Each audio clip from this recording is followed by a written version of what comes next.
Thank you all for coming. The two people that are part of this conversation tonight are so wonderful and have so many fabulous things to say. My job as the moderator, I'm Barbara Falk, and is going to be easy because I'm just going to throw little pebbles at them and wonderful, magical things are going to happen. I want to thank you all for coming tonight and welcome you to the Munk School for Global Affairs and Public Policy, and in particular the Center for European and Eurasian Studies. I want to thank a few specific people. I want to thank the support of Georgina Stansky and her family and the Siptak family for supporting events, and specifically this event at the Munk School. We have a number of visitors here, academic colleagues from the UK and Czechia and the United States, and we're meeting in an academic workshop tomorrow where we're going to spend about 9 hours examining and looking in detail at Havel's most famous essay, The Power of the Powerless, and that's going to eventually lead to a book, which of course you're all going to buy and say you were there when it all started. But tonight, we're in for a special treat, and I'm going to introduce our panelists and tell you a little bit about the provenance of this. But first of all, I would very much welcome to the stage the Consul General in Toronto for the Czech Republic. Please come to the stage. Radek. And always thank the consulate for their generous support of things here.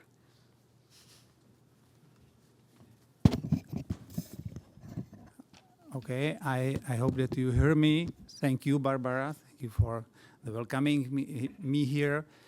Good afternoon. So I'm very truly honored to be here with you today as we remember Václav Havel, a man whose ideas and legacy continue to living among us. So ladies and gentlemen, the year 2026 is a remarkable one. We commemorate the 90th anniversary of the birth of Václav Havel, as highlighted by the Václav Havel Library, which has designated this year as exceptional. At the same time, it has been 15 years since his passing, offering us not only a moment to honor his legacy, but also to reflect on the values he championed. Havel's essay, The Power of the Powerless, I think that you translated it, remains profoundly relevant. Earlier this year in Davos, Canadian Prime Minister Mark Carney opened his address by invoking his very text, underscoring the enduring importance of the personal responsibility in an era marked by growing pressure on freedom. In today's world, especially today's world, it's perhaps more vital than ever to recall the principles Václav Havel tirelessly advocated: the pursuit of peace, freedom, speech, and support of the vulnerable. These values formed the foundation of his public life and continued to stand as a universal compass for our time. Thank you for your attention.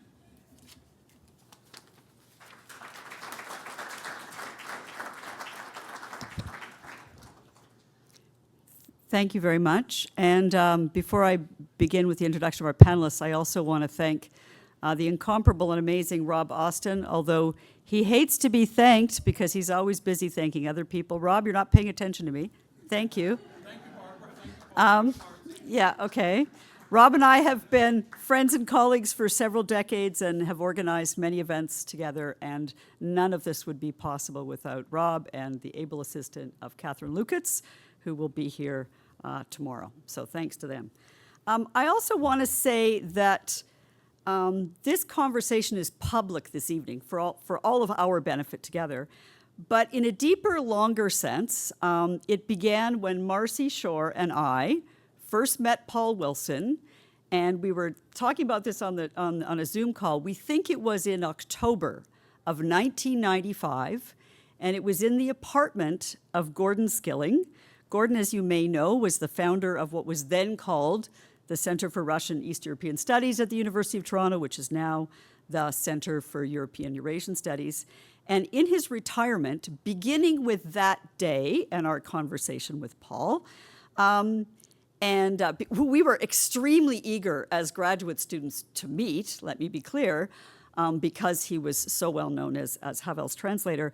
But that actually began a really magical series of seminars, which became our sort of unofficial underground graduate university seminars that occurred in sort of the last 5 years or so of Gordon's life. And on that afternoon, aided by some Becherovka, Marci and I, along with a few others, including Marketa Evans, who sends her regrets tonight, she was the founding executive director here at Munk and also at graduate school at the same time as us, benefited from both Gordon and Paul's deep knowledge of Havel, Charter 77, the meaning and power of dissent, and of course, the power of the powerless. Little did we know then of the resonances of that essay and Havel's key concepts would have for our contemporary context and how enduring they are for us today.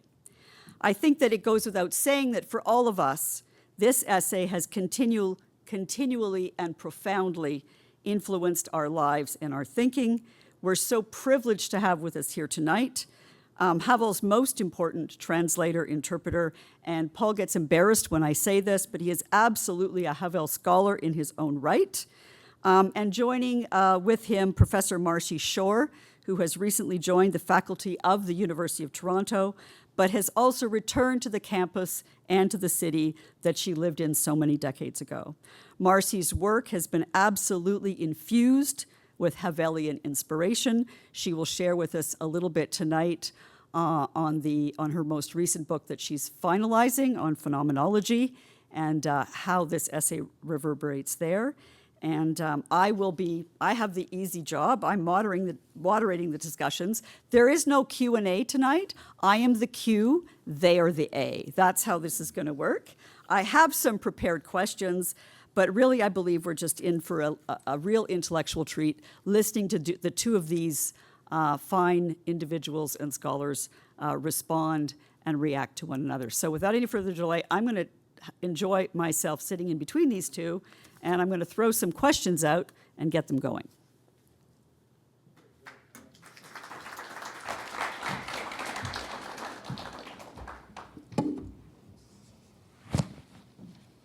Okay, now I'm going from big text to little text here. Hang on to this. Okay. So, first question is probably the most obvious question for both of you. How does Havel figure in your own work and thinking, both broadly and specifically with respect to the essay, The Power of the Powerless? Okay, before I answer that question or try to answer that question, I'd just like to acknowledge a person who can't be here tonight because he's no longer in this world, passed away in September. My old Don from Victoria University, Don Rickard. Don was a kind of Renaissance man. He was a scholar, an adventurer, and he also had a great legal career. He taught for a long time at York, and in the last years of his life, the last decades of his life, he had an office here at Munk, and was very closely associated with both Trinity College and Massey College across the street. The reason why I'm mentioning him tonight also is because he took a great interest in my work, and I sent him an email a couple of weeks ago inviting him to come tonight, and was informed by his wife Julie that he had passed away, and so I wanted to acknowledge his contribution to me, to my life. But also, just to mention, he was one of his great qualities was he was a great raconteur, and as Don at South House in Burwash Hall back in the late 1950s, he would always come down to the common room and take part in the bull sessions that we had there, and tell us stories about his life. And one of the stories has stuck with me all these years, and that was a story about how he took or participated in a student visit to Poland in I guess it was in the late 1950s. I remember him telling me that in Poland at the time there was a reasonable kind of liberal atmosphere, and that he insisted on taking the group to Czechoslovakia at the time so they could experience a really hard kind of post-Stalinist country, which in those days Czechoslovakia was just coming very slowly out of the Stalinist era, and it was still a very oppressive and repressive country. And at the end of this session, at the end of the story, he told us a joke, and normally I forget a joke as soon as it's told, but I remember this joke, well, for 65 years. The joke is this. Two dogs meet on the border between Poland and Czechoslovakia. It's up in the mountains. And there's a Polish dog going to Czechoslovakia, and there's a Czech dog going to Poland. And the Czech dog is a bit astonished that another dog would want to go to Czechoslovakia. And he says, so why are you coming to Czechoslovakia? And the Polish dog says, because I want to eat. And the Polish dog then says, so to the Czech dog, so why do you want to go to Poland? And the Czech dog says, because I want to bark. And that kind of encapsulated. I think you told that joke in 1995. Sorry? I think you told that joke in 1995. I did? I think so. You mean at one of our seminars? Yeah, I think okay, maybe I did. It's a memorable joke. It's a great joke. And it was very true at the time, and there were a lot of Czech jokes. In fact, I used to believe, I lived in Czechoslovakia from 67 to 77, and I used to believe that there was, or think that there was a ministry of jokes, because they kept producing jokes all the time. And if there was a period when there were no jokes, it was a dark period indeed. So the reason why also this joke leads me into the power of the powerless, because this essay was conceived on the border of Poland and Czechoslovakia. In 1978, the Czech dissidents led by Havel and the Polish dissidents led by Adam Michnik met on the border. There was a border crossing that had no border guards. It was just a kind of a line there was actually sort of a rock marking the border, and they got together and compared notes. Adam Michnik gave Havel an assignment to write an essay describing, or which would be kind of like a keynote address, but which would be part of a volume of essays written by Czech and Polish dissidents, talking about the meaning of dissent and the future of dissent in the current situation, which was pretty bleak in those days. And so Havel went back and sat down and wrote this essay, The Power of the Powerless. And the circumstances in which he wrote it were very special. He had been arrested in early 1977 in connection with Charter 77, which you may know is the human rights manifesto that kind of rocked the country. And he'd spent 4 months in prison and been released, and then had a trial in the fall in which he got a suspended sentence. And so he was expecting at any minute to be rearrested, because he kept up his activities as a dissident and was not really, he wasn't looking after himself. But he was convinced that at any moment he could be arrested and thrown back in jail. So he wrote this essay under a considerable amount of pressure, not only the pressure of the deadline, which Michnik gave him, and as anyone who is a writer knows, a deadline is essential for any kind of project.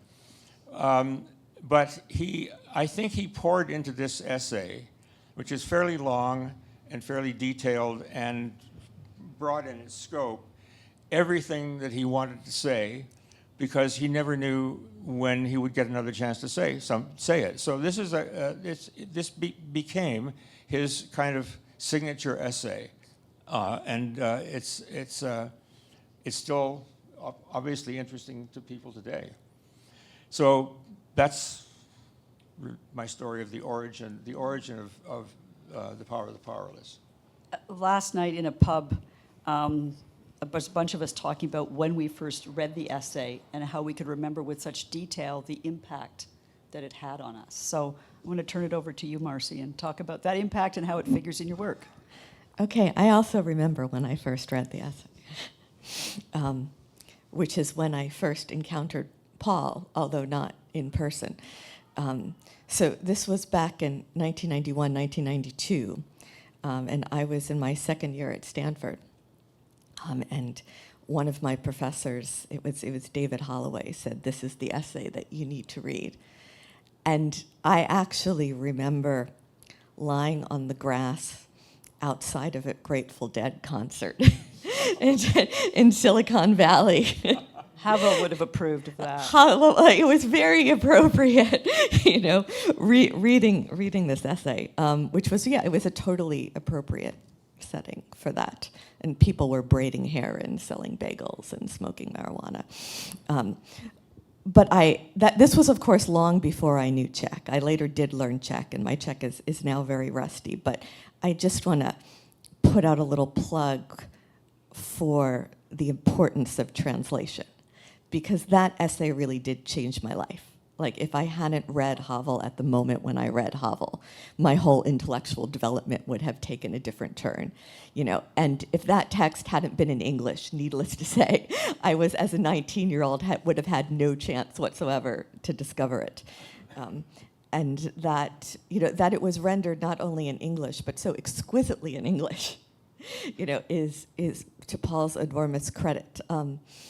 Not only is Paul, I'll say a little more of a plug here, that he, an exquisite translator, but he goes as a young man to Czechoslovakia in 1967, which was not the kind of thing most people did at the time. So I also want, for the benefit of all my students who might be here, to say something about the importance of crossing borders. What happens when people cross borders? And what happens when people encounter other people who have had radically different experiences from themselves? And something happens in those encounters. And Paul goes to Czechoslovakia and he meets people, and he eventually meets these young underground musicians, the plastic people of the universe, and sings with them. I'll let Paul talk about singing if he wants to talk about singing. But it is initially the arrest and persecution of these young musicians that is going to mobilize Havel to gather together people in defense of these musicians, and then that momentum is going to eventually turn into Charter 77. So I want to say something. I want to just preface this by saying something about the extreme importance of crossing borders and encountering people with different experiences, and the importance of translation, and why translation matters, and why careful translation matters. That essay, about, the greengrocer who every morning hangs the sign in his window saying, "Workers of the world unite," is I think it's one of the key texts of the 20th century. I've now been teaching it for a quarter century. It's a text that I have read and reread again and again, and I have found new things in it, and it has taken my thinking in different directions at different times. And one of the things about great text is that they keep growing with you. And the author never has a monopoly on the interpretation of that text, and the readers are always bringing something to that text, and I now see my students bringing something to that text. I taught at Yale for nearly 20 years before I came here, and there was a joke at Yale, which is that I didn't let anyone graduate until they had read The Power of the Powerless. And when now being in Canada, when I was watching now over the internet, Carney give that speech at Davos and open with the greengrocer and say, "It is time to take down those signs," I felt so vindicated for all those years of making my students read The Power of the Powerless, which might have seemed like a kind of niche Czech dissident text. But I felt like, no, it actually has profound meaning, as it did then, in a different way, but no less relevant for our present moment. Thanks to both of you. And speaking of our present moment, there is no better moment than to talk about the concept of truth and living in truth, which is a central feature of the essay. And it's taken on multiple meanings, both the concept of living in truth and the concept of truth. And how does it resonate for both of you today in a universe where truth and facts are disputed? It's an era of weaponized mis and disinformation. How can Havel be our guide today, given what he has told us and given us about living in truth? Ooh, that's a very difficult question to answer. But just before I do, though, or before I try, I just like to pick up on something that Marci said about first experiences of reading. I think that I would recommend that everyone who is interested in reading this essay also read Havel's open letter to Gustav Husak, written in 1975. I read that when I was still living in the country, and it was passed to me very surreptitiously because it was an illegal text in a typewritten form, and I was told to go home and read it tonight and pass it on the next day and just not mention where I got it.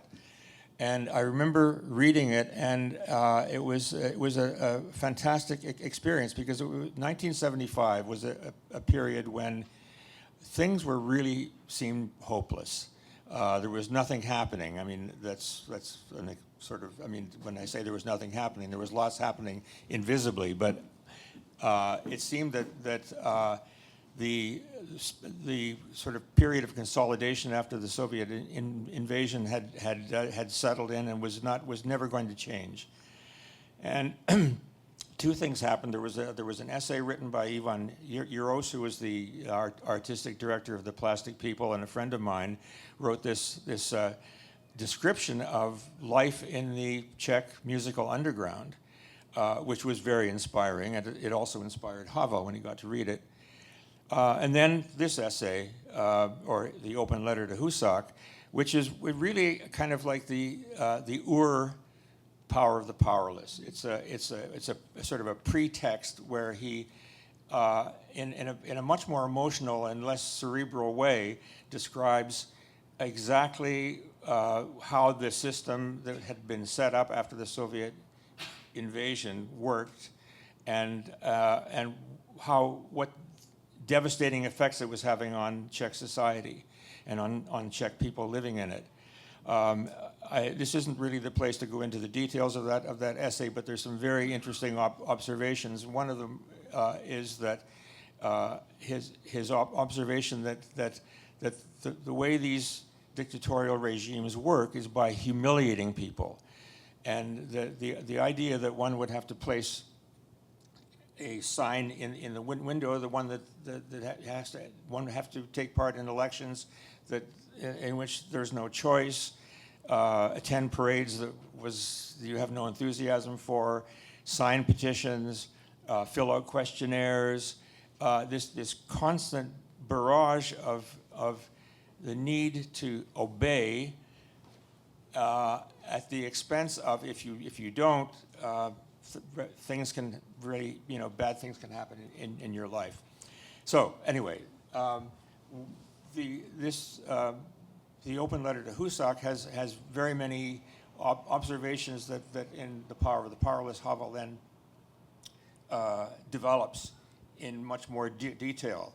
As for rereading it, and I've reread it many times as well, and I've just in preparation for this event, I tried to reread it again, and I actually find there are some passages that are very difficult to follow, which is odd because I translated the thing, but I'm reading it now as though it were written by somebody else or translated by somebody else, and there are some very, very difficult passages, and I'm sure that anyone who's tried to teach it to their students must find that there are some things that their students find hard to wrap their head around. Anyway, and so now truth. Truth, yes. Havel developed this what I think is a really radical definition of truth, and one that I apply every day as I watch TV, especially from the States. Havel believed that truth is not something that is intrinsic in any given statement, but it depends on what not only on what is said, but on who says it, on the context in which it is said, to whom it is said, and why it is said. If a statement doesn't meet all these criteria, then it's a lie. And in Havel's plays, many of his characters, there are dialogues that are passed around from character to character, so that a speech that sounds like truth in the mouth of one character can function like a lie in the mouth of another character. And in one play, especially The Beggar's Opera, everybody lies all the time. And the play ends with London being ruled by the underground, by a sort of a gangster and the local police force in cahoots. So when I apply this definition of truth to what comes out of the mouth of the American president, it occurs to me that the effort to fact check him is really pointless, because everything he says, even if it sounds true, even if it is technically true, is a lie. And that is, I'm not sure how one can functionalize that insight, but it certainly, for example, if you go and if you have the stomach for it, go back and look at the State of the Union address when he called out to the gallery that people had been attacked or murdered by immigrants, or it might have been technically true that they were, but it was a mendacious statement because he didn't say it out of sincere concern for the people who were killed. He said it for all kinds of reasons that had nothing to do with the facts. Anyway, I'm sorry, I'm ranting now. Well, that's actually a really good example of weaponization. So I think we should pass on, but that's my take on Havel's definition of truth. Marci, when I pass it on to you, address this question, but tell me if there's an antidote. Yeah. An antidote to lies. Well, let me first say something. Maybe I'll jump in on this, how Havel conceived of truth. Because it is very interesting and provocative to revisit this at a moment of post-truth. I mean, for years I was teaching this essay pre-post-truth, and now I'm teaching this essay in a world of post-truth, thinking through the relationship between truth and lies differently. So for those of you who may have not spent the past, 30 years or so obsessively rereading this essay, let me just mention that the protagonist of this essay, is the greengrocer. The ordinary guy who sells fruits and vegetables at the shop in communist Czechoslovakia in the late 1970s, who every day goes into his shop and puts in the window the sign saying, "Workers of the world unite." And Havel says, why does he put the sign in the window?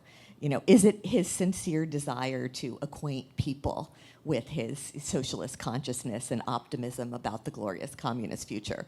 And Havel says, of course not. By the late 1970s, nobody believes in communism. And this is the era, the post-Stalinist era, which is often described by the metaphor of the emperor's wearing no clothes, the Grand Inquisitor has only one secret, he does not believe in God, nobody believes in communism anymore, even the regime doesn't believe in communism, and the regime knows that the people don't believe, and the people know that the regime knows, and everybody knows, but everybody goes on pretending.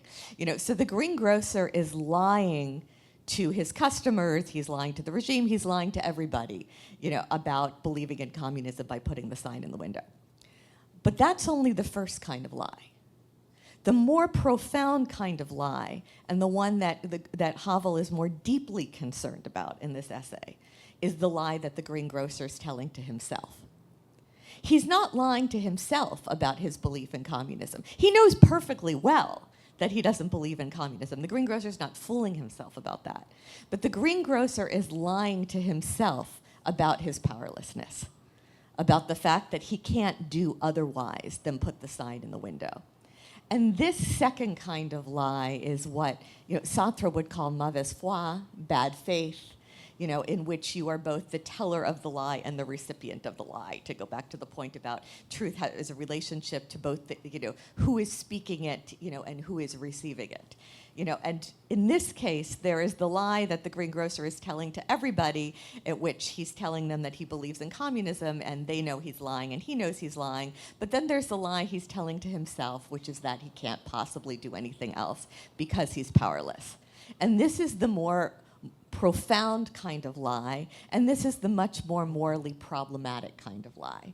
Because Havel is going to go on to say that, okay, so what happens if the greengrocer takes down the sign?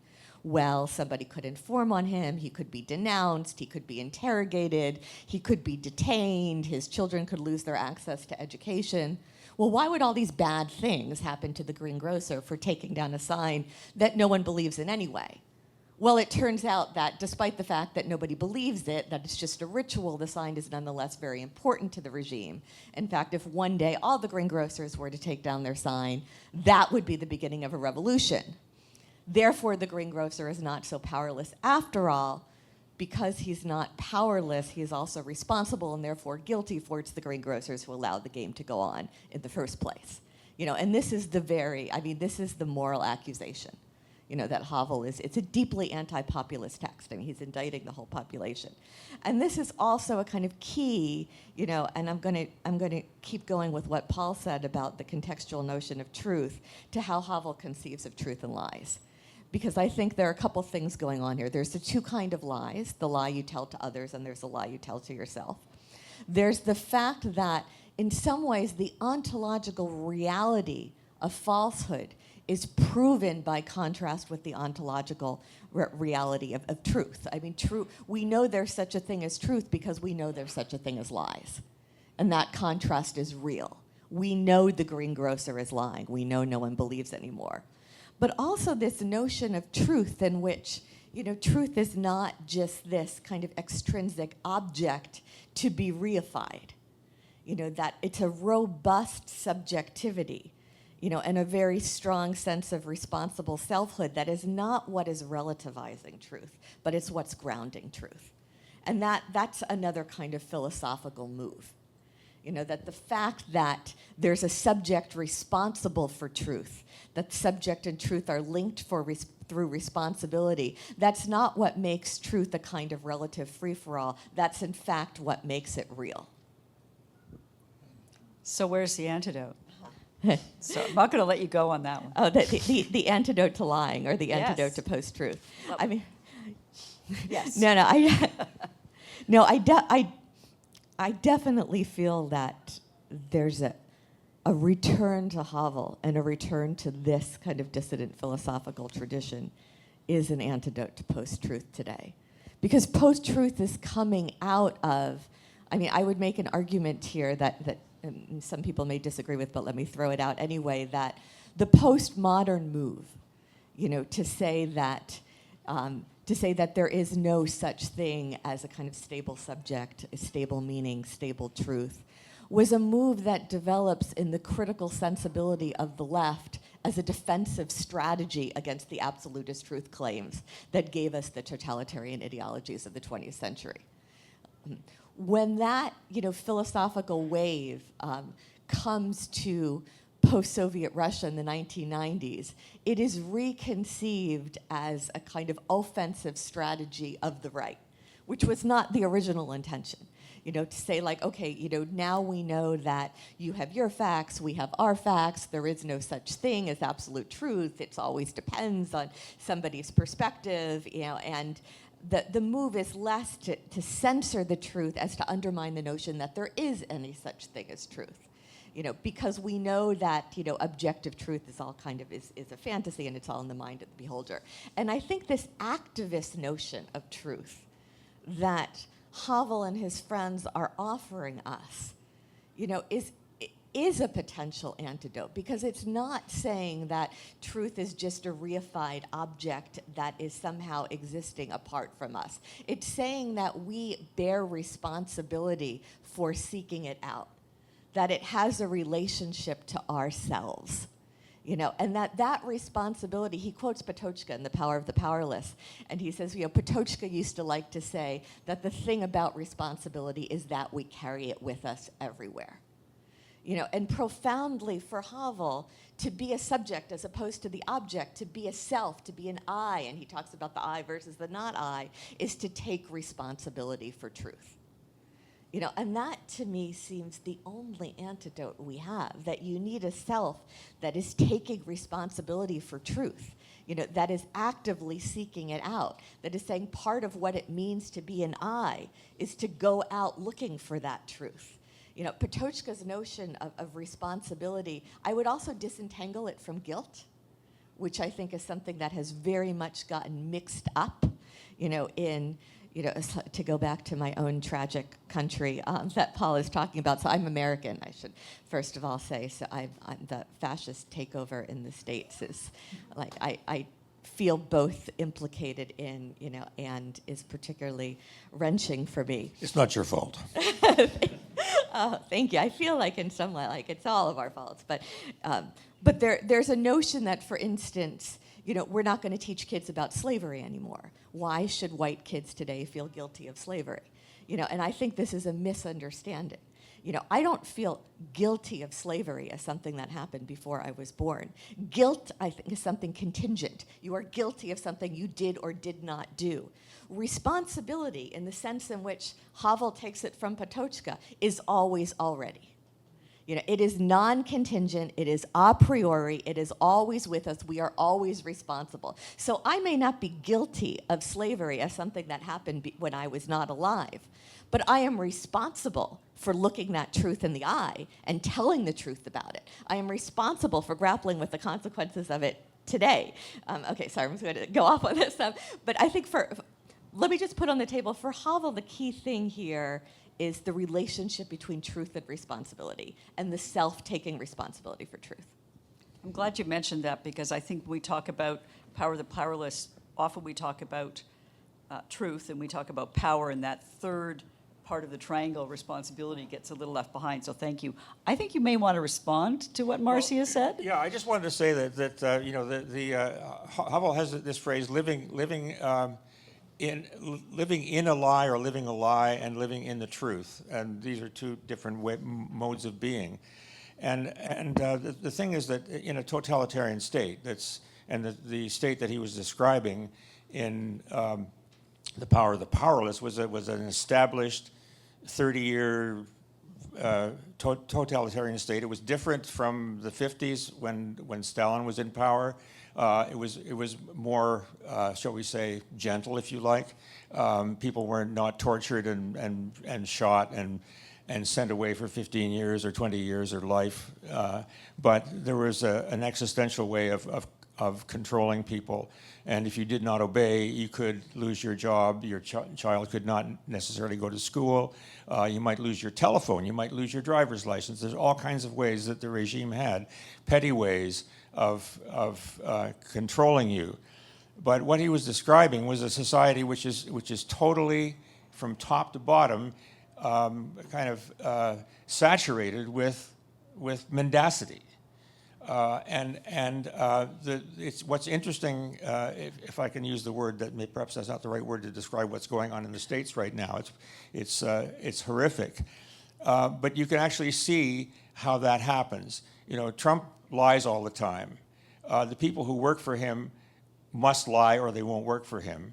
And the need to lie in the same way as the leader works its way down through society. Fortunately, I don't think it's gone as far as it, certainly not as far as it did in Nazi Germany or in Eastern Europe and Russia. But it's the beginning of that process is there. And so when you rebel against it, however you choose to, you actually regain your life, you regain control of your life, and you live in truth, which is your own truth, ultimately. That's more or less the way I see it. I want to talk a little bit more about context of democratic backsliding, maybe not just the United States, but more broadly in the world. And Havel reminds us that the lie runs through each person. You've mentioned the importance of responsibility. So what's the responsibility of citizens today in terms of how we live our lives, how we respond to lies, and how we can live in truth? Okay. You want to start? Well, yeah, it's an interesting notion that the line between truth and lies kind of runs through people rather than through classes. Havel, in this essay, The Power of the Powerless, compares classic dictatorships where there's a boss at the top and he more or less controls the whole political system. And very often the way dictators control people is they set one social group against another, so that one group is more privileged than the other group, so that the line that divides society is a line that you can actually see in society. Whereas in a mature, if I can use that word, social sort of totalitarian state, that line runs through people.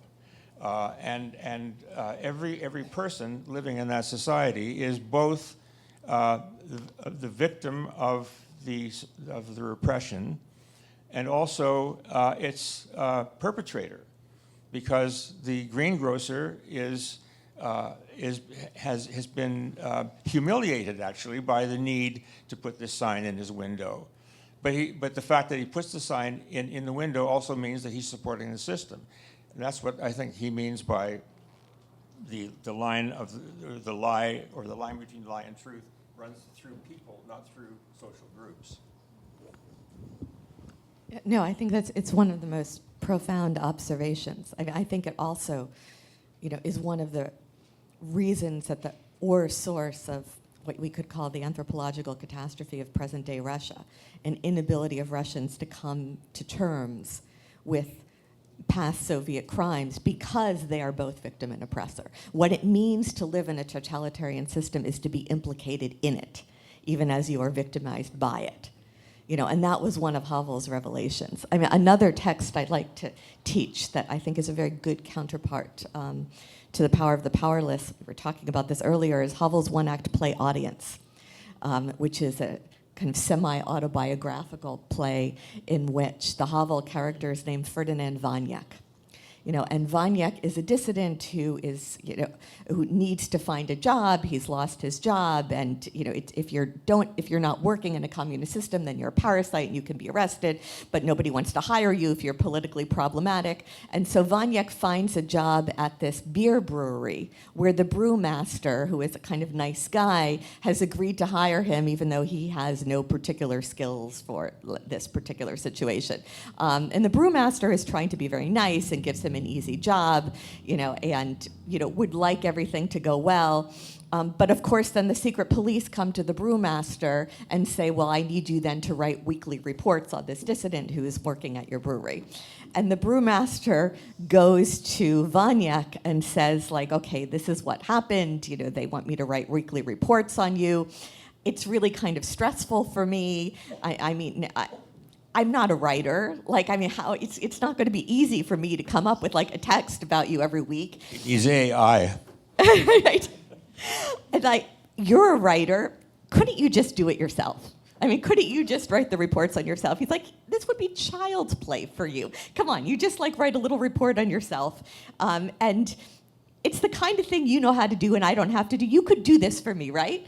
And Vanyek is like, he's very sympathetic, and he like feels badly that the brewmaster is in this position, and he says, I'm very sorry, and I wish you didn't have to go through this, and like I feel what you're saying, but the thing is, I feel morally unable to participate in a process that I ethically object to, which is spying on people. And the brewmaster's like, oh, great. So you're just gonna let me wallow in shit. So like you like don't want to get your hands dirty. You're the VIP here. You have your principles. So you can be morally pure, but your moral purity means that I'm in this situation. So what do you want me to do? And there's this whole like total breakdown that the brewmaster goes through, but it's a brilliant passage because it illuminates the moral dilemma. Nobody is innocent here. Vanyek is not innocent because in saying that he wants to keep his hands clean, he's shoving this off on somebody else who is trying to help him out and has no evil intentions. No, the brewmaster doesn't have his hands clean because he's collaborating with the secret police. And of course, the regime is carrying out an evil regime. And so there's no innocent space to occupy. And you're left thinking, okay, what is the right choice? And that illumination of how the demonic nature of these systems in which everybody can be implicated. I feel like these are lessons, not that there's a magical resolution, but we can at least be self-aware of them. And I feel like Americans are now in a situation where we're getting pulled into this without the self-awareness. I mean, I can give you an example. I'm going next week to speak, to give some lectures at a private secondary school. I feel for various reasons that like it's the younger kids, the pre-university kids, the teenagers who are in the front line, and it's really important to talk to them, even though really I'm trained to talk to university students and not to high school students, but I've been feeling it's really important to talk to high school students.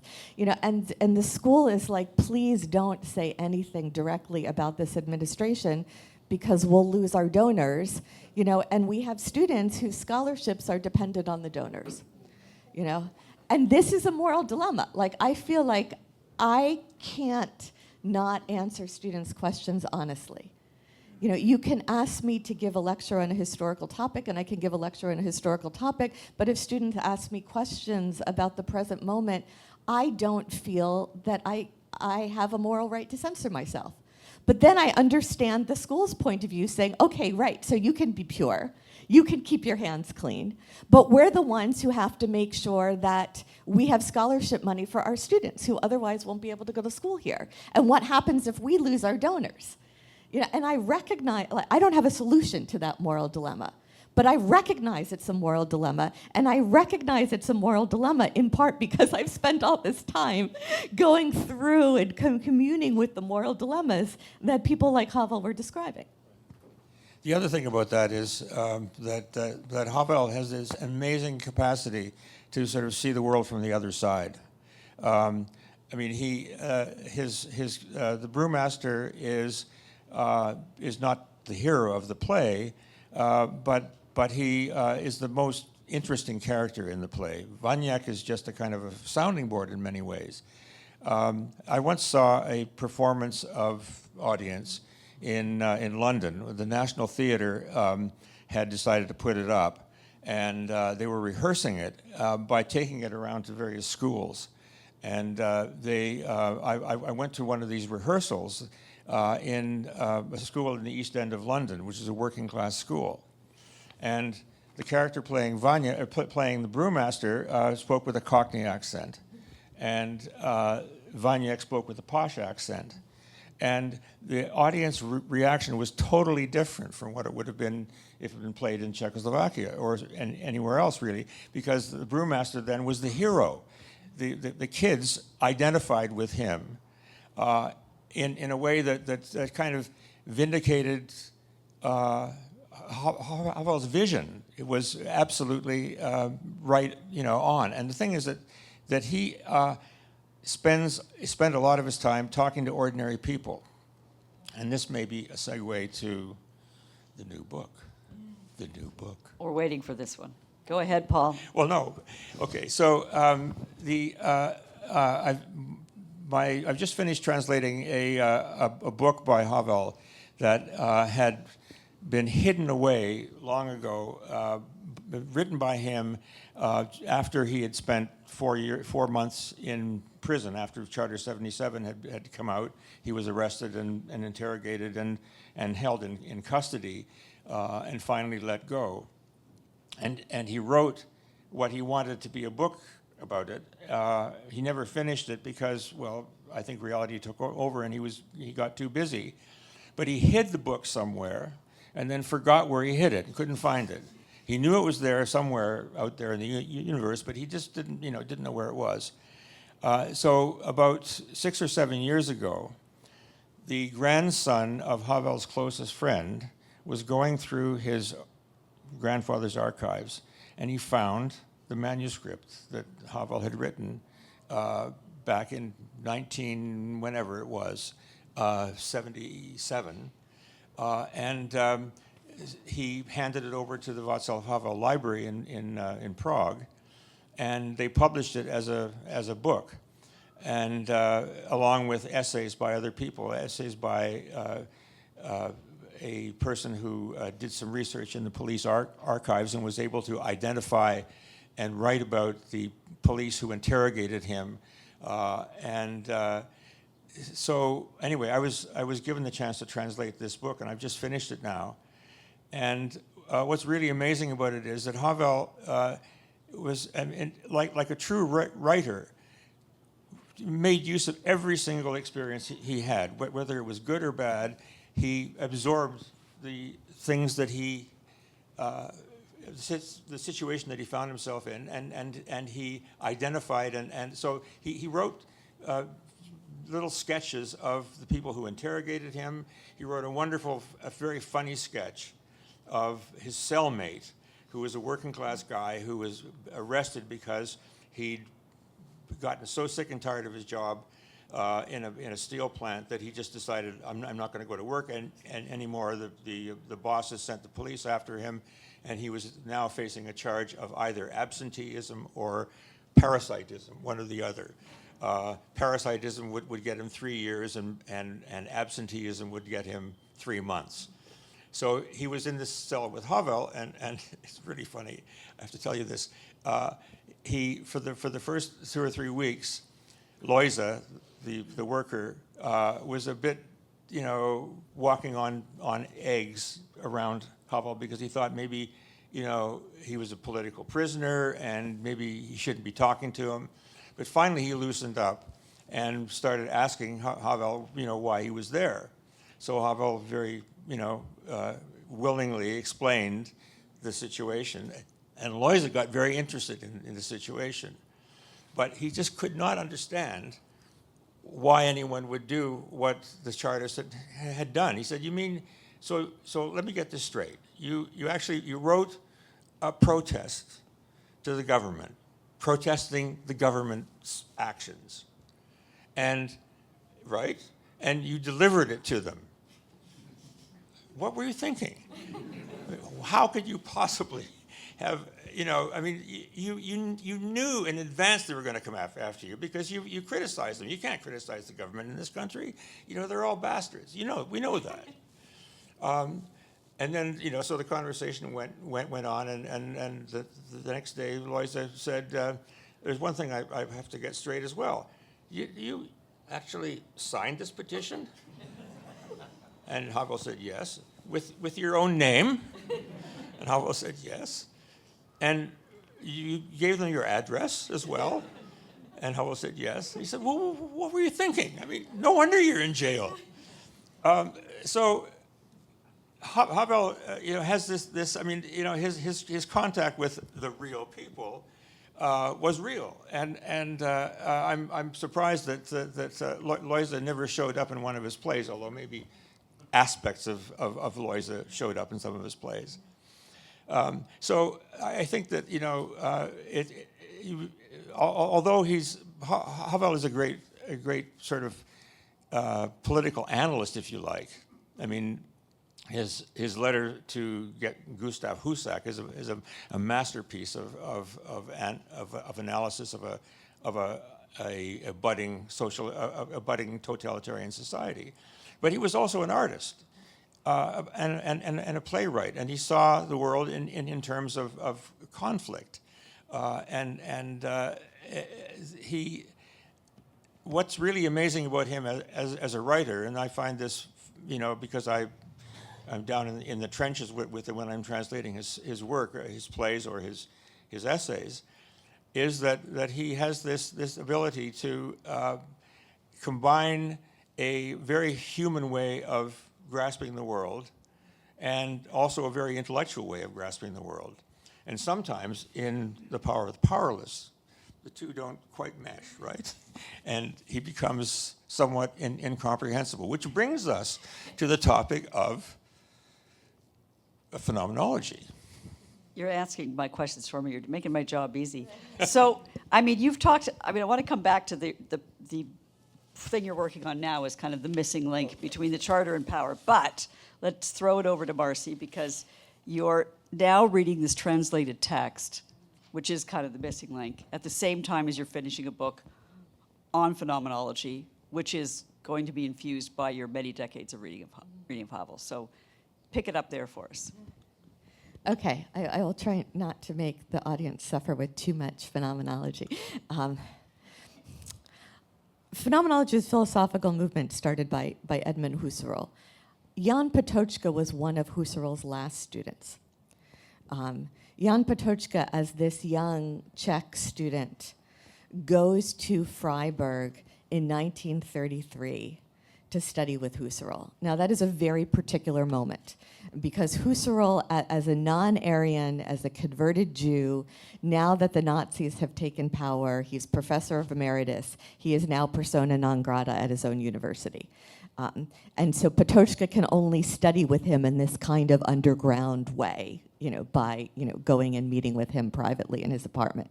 At the same time, Husserl's star student Heidegger, who was the person that the philosopher that Husserl felt he had raised and who he had worked very hard to assure would be his successor at the chair of philosophy at Freiburg, had taken over the rectorship of the University of Freiburg, and joined the Nazi Party and presided over its Nazification.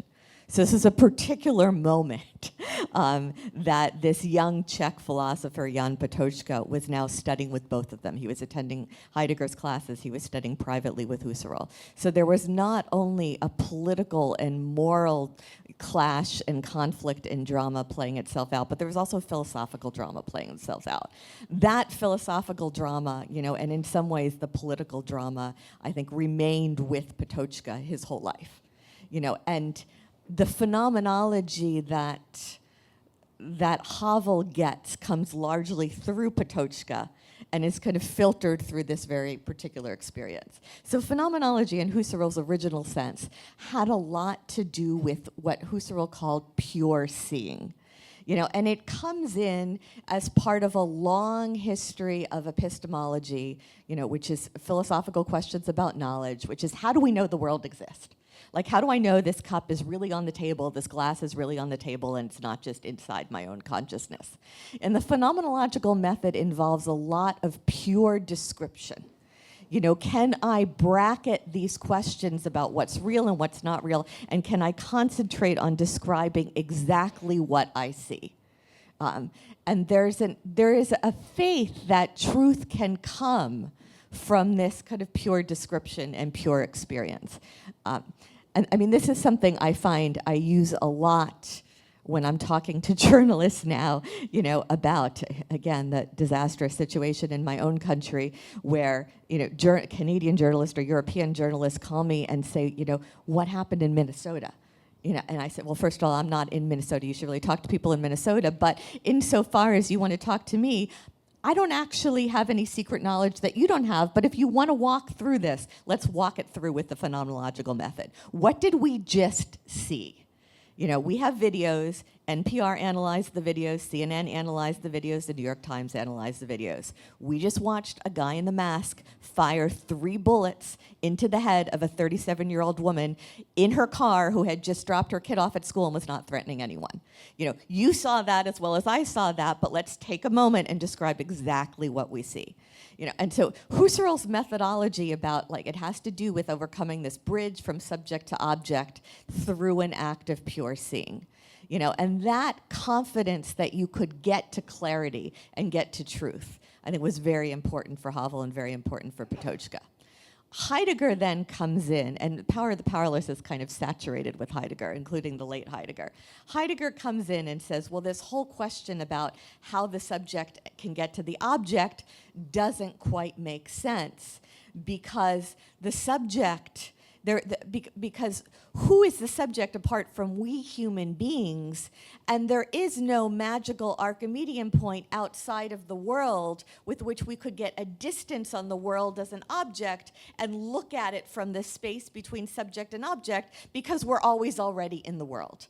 We're always already embedded in the world, involved in the world, doing stuff in the world. There's no real separation between the self and the world that would allow us to kind of have this, you know, have this theoretical distance that we could step back. And this, I think, profoundly influenced the idea of living in truth, because the idea that truth was not just an object that you look at from a distance, but it's something you live in, that you can be embedded in.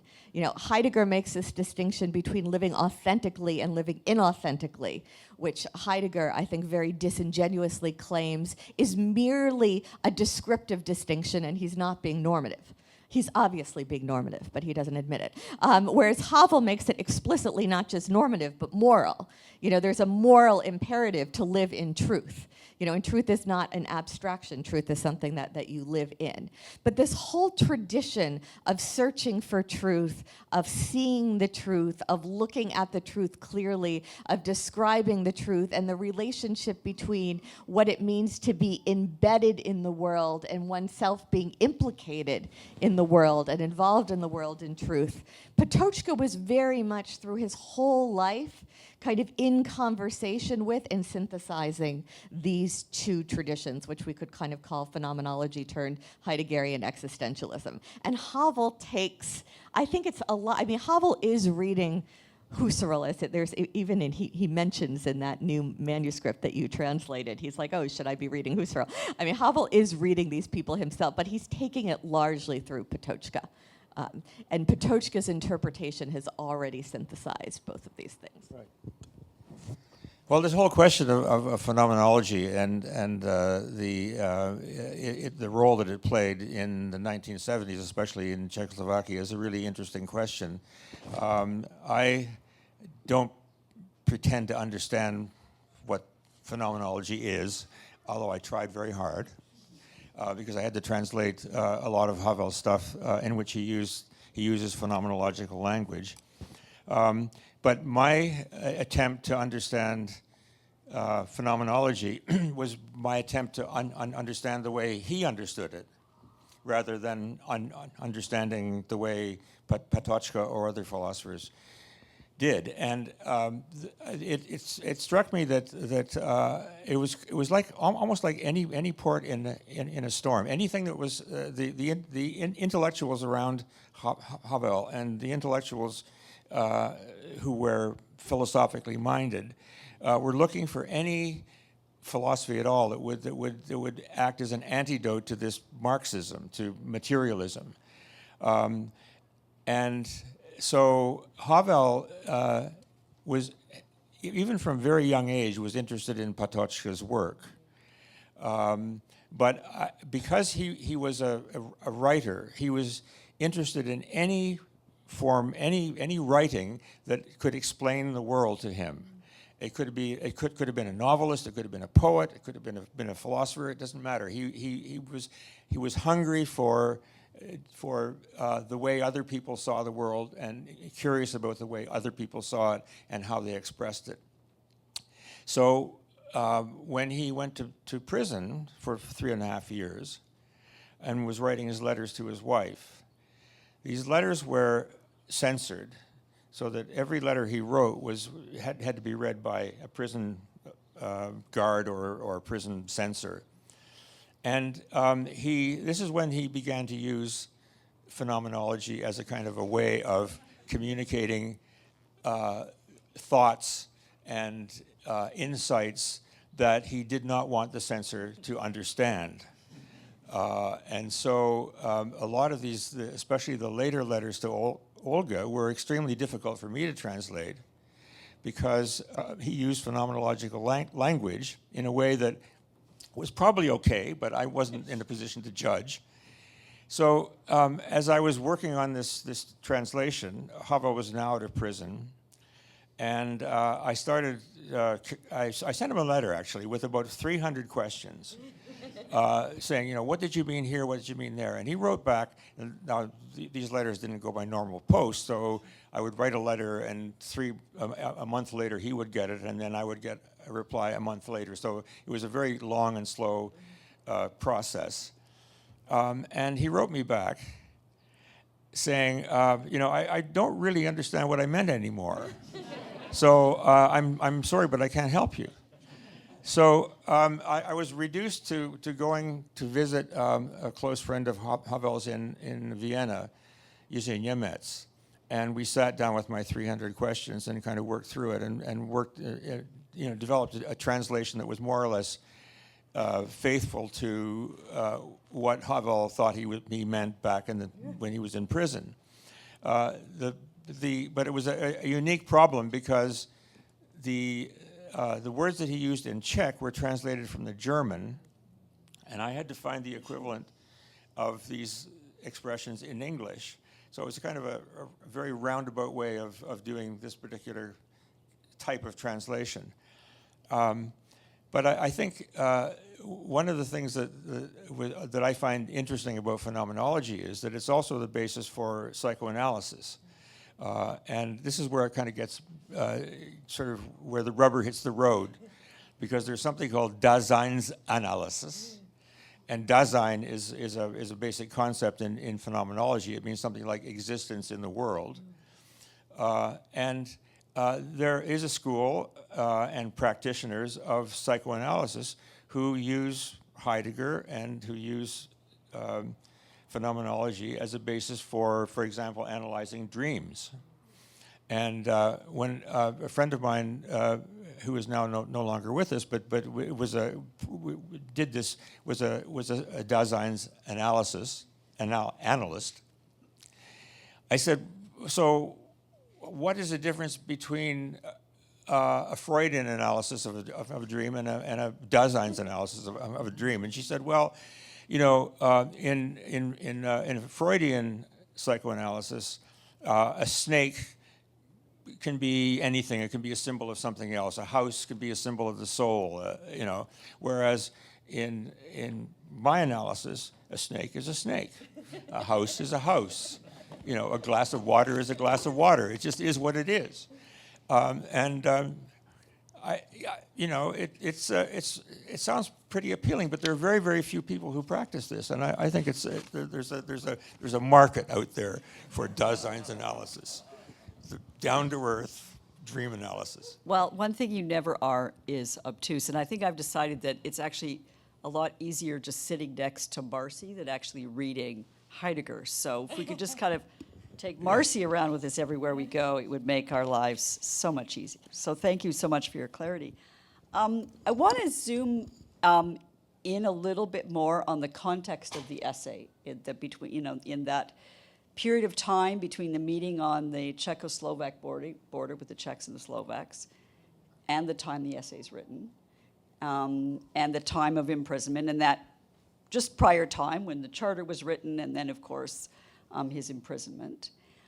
Because it strikes me that when we talk about living in truth and paying the price, I mean, he says in the essay, the greengrocer kind of knows after something snaps and he takes the sign of the wedding that the price to be paid will not be long in coming. Right. And it wasn't long in coming for Havel either, and it was a steep price to be paid. Could you reflect a little bit more on how he talks about that steep price to be paid, that he does pay in the work that you're translating now? And how does that help us understand the steep price that he talks about in Power of the Powerless? Ooh, that's an interesting question. Sort of thought of that one on the fly, so sorry, no prep for that one. Sorry? No prep for that one. There's no prep. There's yeah, no prep. sorry. One of the interesting things about the this book that I've translated, which describes his 4 months in jail and the time when he was interrogated but not incarcerated, was that he felt a great sense of relief that this had finally happened. He didn't feel, geez, the bastards are, the bastards, they've locked me up. It was, he entered that experience as a curious writer, I think he found it interesting sparring with these interrogators, who used every trick in the book to try to get him to confess, or but confess to what? I mean, he didn't think that he'd committed a crime, so he went through this period of 4 months, and I don't find any trace in what he's written of anger or disgust or I've been treated unfairly. He's just something that he had to go through, given the world that he was living in and given the consequences that people like him had to face. And a really interesting thing, though, happens when he is released finally, and he is released at the same time as he wrote a letter asking to be released.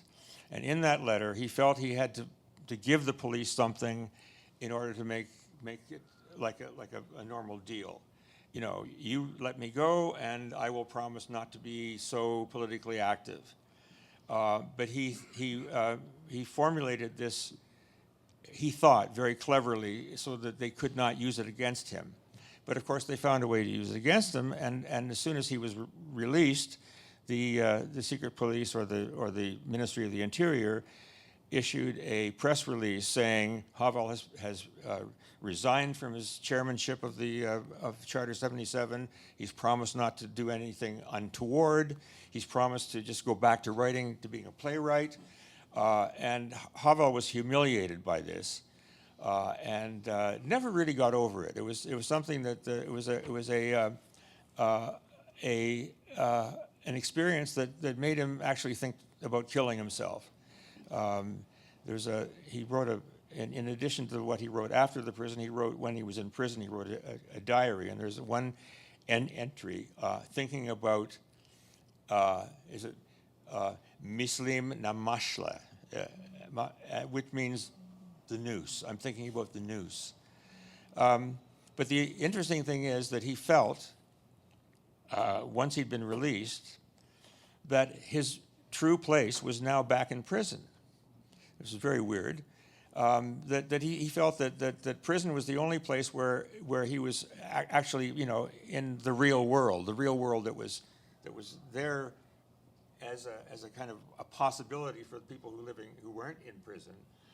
But he felt that was where he really belonged, and so he never felt of himself as a victim, I don't think, at all. He was something. He was.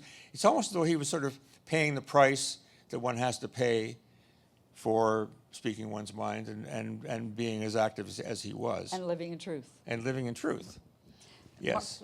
Marci, you talked about pure seeing, and you've read this manuscript. So how was the manuscript part of that exercise of pure seeing?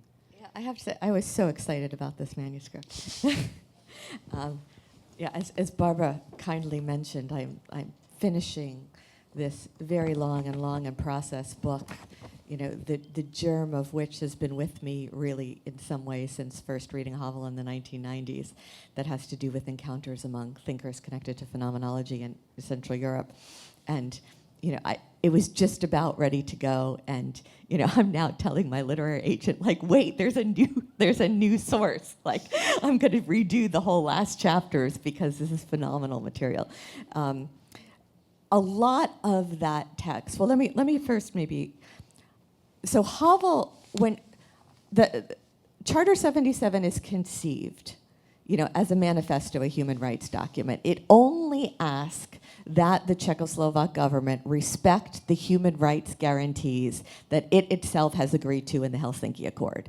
It's not, in that sense, it's not a political document. It's not about communism or capitalism or multi-party democracy. It only asks that the Czechoslovak government respect the human rights guarantees. And human rights becomes a kind of language that is transcendent, of Marxism, of Marxism or liberal democracy or anything else. The idea of the charter, as Havel conceived it, was that there's going to be no official leadership, but there will be rotating spokespeople. So every year there will be 3 different spokespeople, and it's going to start off with Havel, with his friend Jerzy Hayek, and Havel convinces Patočka to be the 3rd initial spokesperson.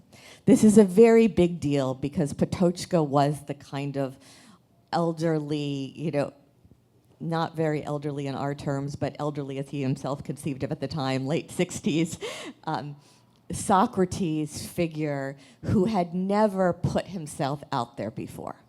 He had never been a collaborator, he had never been a Stalinist, he had never been a Marxist, but at every given moment, be it during the Nazi occupation or during Stalinism, Patočka had basically kind of retreated into his library, and read philosophy and took notes, and kept in his own quiet realm.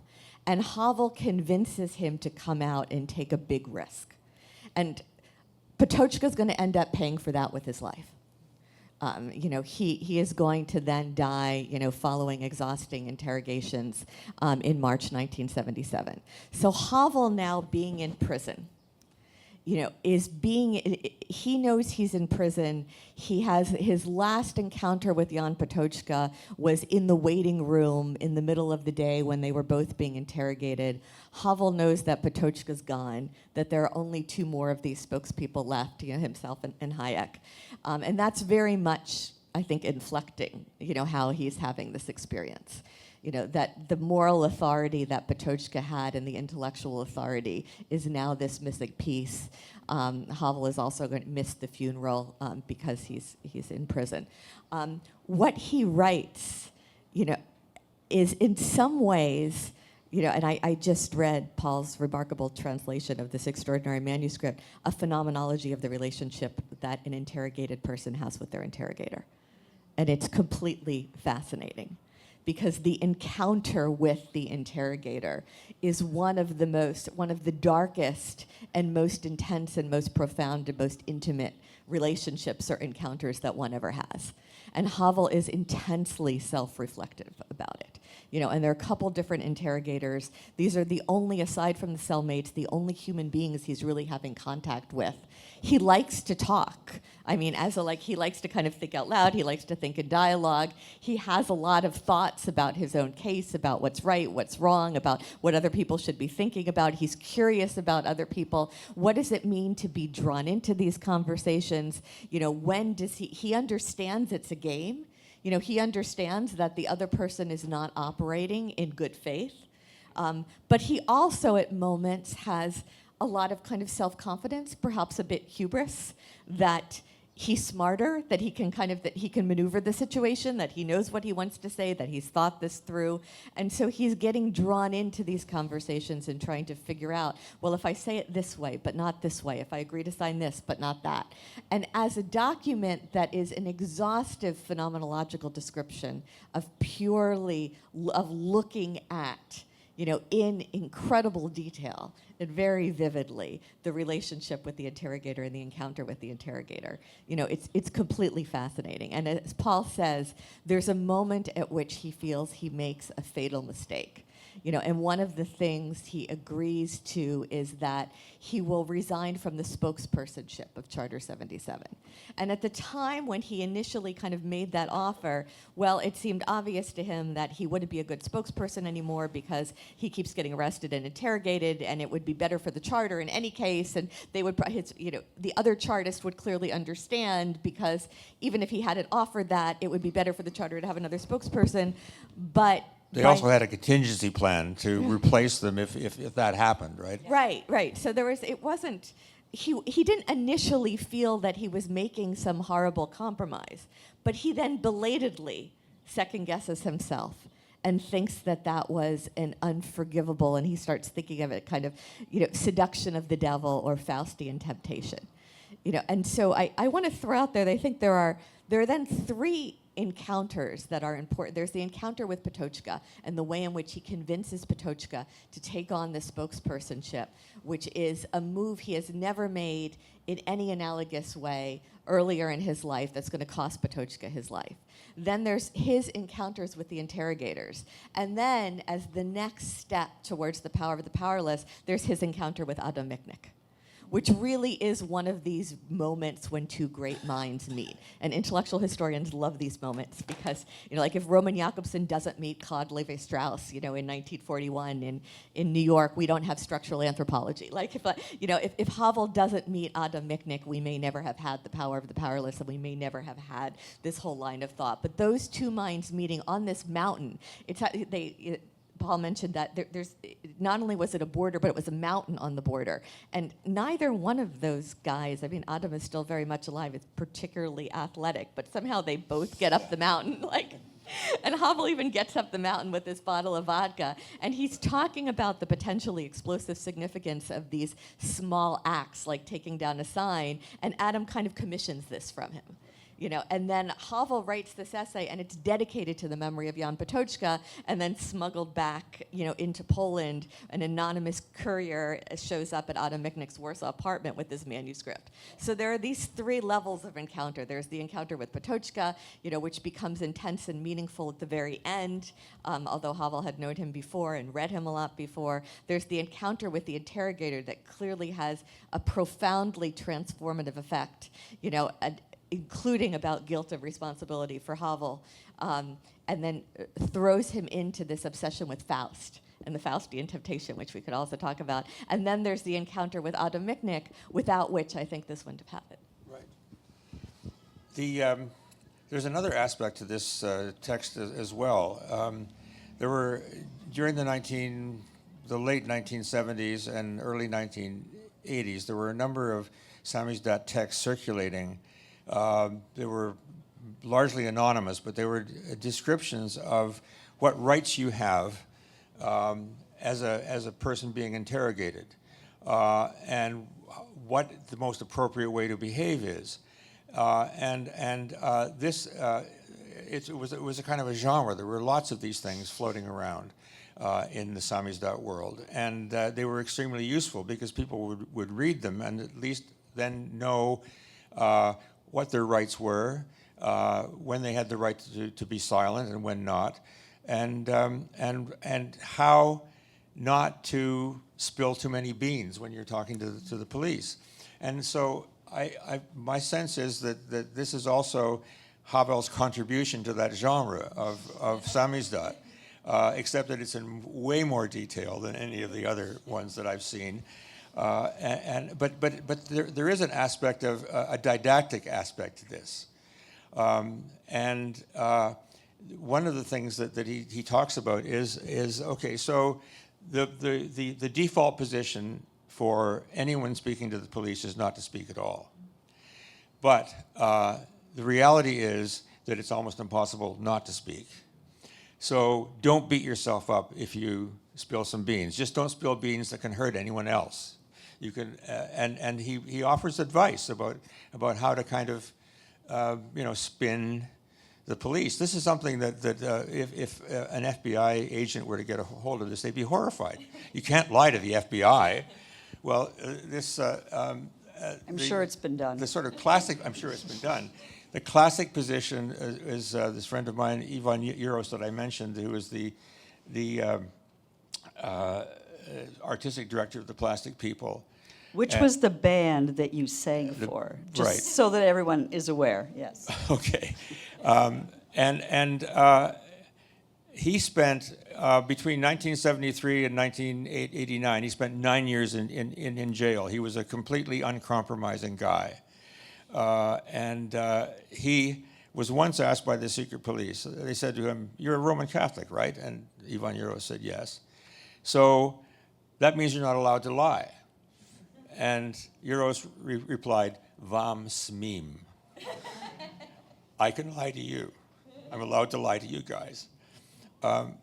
So anyway, that is the sort of in the background of this text is also this sense that everyone is potentially going to find themselves in front of the police at some point, and here's one way to behave. This is not the advice guide that I necessarily need right now, but we just have a few minutes left, and so I kind of want to end a little bit where we began, and I want to go back to the Consul General's remarks referencing our Prime Minister, Mark Carney, and his comments on the World Economic Forum in Davos, Switzerland this past January. And in using the parable of the greengrocer in his speech, he asks middle powers such as Canada to kind of take the sign out of the window, no longer discuss international relations as a rules-based international order, which is the mantra we've heard a lot in Canada and elsewhere, but actually be honest and call it like it is. It's a universe and it's a world of disruption and disorder. He even suggests that states need to cooperate and step up. Maybe this is living in truth, maybe this is taking responsibility, I don't know. And he even goes so far as to suggest that if we're not at the table talking about these things, we're on the menu, in a very kind of striking metaphor. So as a kind of a way of bringing this to a close, and I promised Rob Austin we would do this by 7:30, so you each have like 1.5 minutes. I want to close with a bit of commentary about the relevance of Havel and the essay today, given our title. So, Do you want to go first? Go. It was such a wonderful moment to me to listen to Carney say that. It was so satisfying. That the moral imperative to look at the truth with eyes wide open, because I have felt that so much of the world has been in a denial about what's happening in the United States. I've often felt when I'm talking to journalists that like I'm the Freudian psychoanalyst trying to coax people out of their denial of looking at what's right in front of them. You know, and Carney is like, we have to see what's right in front of them because, of course, like the greengrocer, it's easier to put the sign in the window and go along with it, even though you know that it's not true, and even though you know that it's not good, and even though it's always easier to conform, to put your head down, to go along with the crowd. It's always harder to shake yourself into actually seeing what's right in front of you, you know, and then making a stand to say no. And we don't have a better antidote. You know, we haven't come up with anything else yet. You know, and I thought, okay, you know, there are two things there. There's you've got to see what's right in front of you with eyes wide open, and then you've got to shake yourself into saying, I see what I see.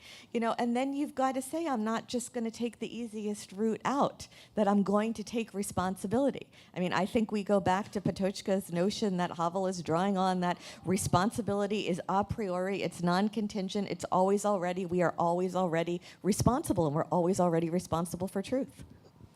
Paul, Okay. closing remarks. Well, I felt a slight emotional thrill when I watched the speech in real time, because I recognized what he was saying.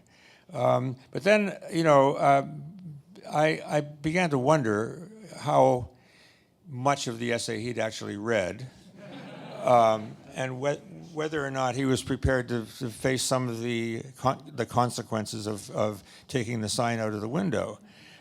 Because if, in fact, I'm not sure there is a parallel between states and people. He was saying that the country should be taking the signs out of the window. I was never sure what that sign should say or would say. Maybe, you know, I don't know what it would say. But the consequences in the essay are quite dire for people who speak the truth. While I was thrilled that he had read part of the book, or part of the essay, at least the first part, maybe he wrote the speech himself, I think. That's what Yes, they he said, did. Yeah. which is a Havelian thing to do. I began to feel a little less thrilled when he came back and wasn't. I mean, the sign is still in the window in many ways, I don't sense from, and it's possible that he can't do it because of the situation and the position that he's in. But I would wish that he would be a little more Havel-like in his consequences of what he said. I mean, he said, take the sign out of the window. That means he's living in truth. But what does that mean for a politician heading a country?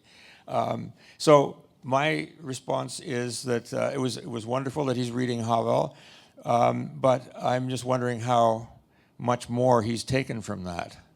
You know, there's a lot more to be taken from that essay than I can see in his statements and his behavior. So.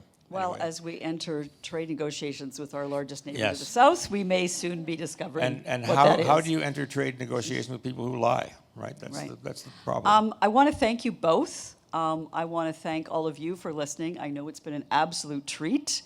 And I understand there's going to be reception. So if you want to get your chance to be me and ask questions of each other, you'll be able to do so. Thank you. Join me in thanking both of our participants.